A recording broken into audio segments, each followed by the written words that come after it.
Sir ఈయన నా భర్త సార్ చాలా ఆరోగ్యం బాగా లేకుండే, క్రిటికల్గా ఉండే. 2-3 హాస్పిటల్ చూపించిన సార్.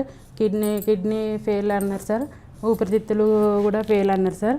మొత్తం ఇన్ఫెక్షన్ అయినాయి అమ్మ, క్రిటికల్, ఈయన చనిపోతాడు, బ్రతకాడు, వెంటిలేటర్ మీద ఉంచాలన్నారు సార్. 2-3 హాస్పిటల్ తిరిగాము. ఇక లాస్ట్కి ఈ హాస్పిటల్ పేరు, నెక్స్ట్ డే హాస్పిటల్ పేరు మా చుట్టాలతోని ఇక్కడ పంపాడు సార్. ఇక్కడికి వచ్చినాక సార్ కూడా క్రిటికల్ అన్నాడు సార్. అసలు ఏం చెప్పలేమమ్మా, అదృష్టం ఇక మీ దేవుని దయ అనుకోవాలని చెప్పాడు సార్.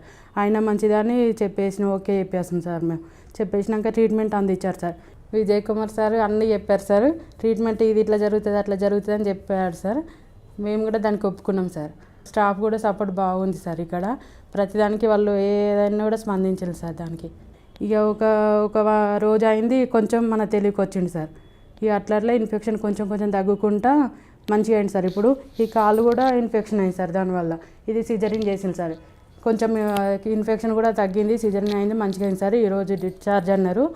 ఈరోజు హ్యాపీగా వెళ్తున్నాం సార్ మేము ఇంటికి. ఇక సార్ ఏంటంటే తను వెంటిలేటర్ మీద ఉంటాడు, దక్కడు అన్నదానే ఇప్పుడు ఈయన నడుచుకుంటూ తీసుకెళ్తున్నా సార్ ఇంటికి హ్యాపీగా, ప్రాణం కొద్దీ. చాలా హ్యాపీగా ఉంది సార్, సంతోషంగా ఉంది.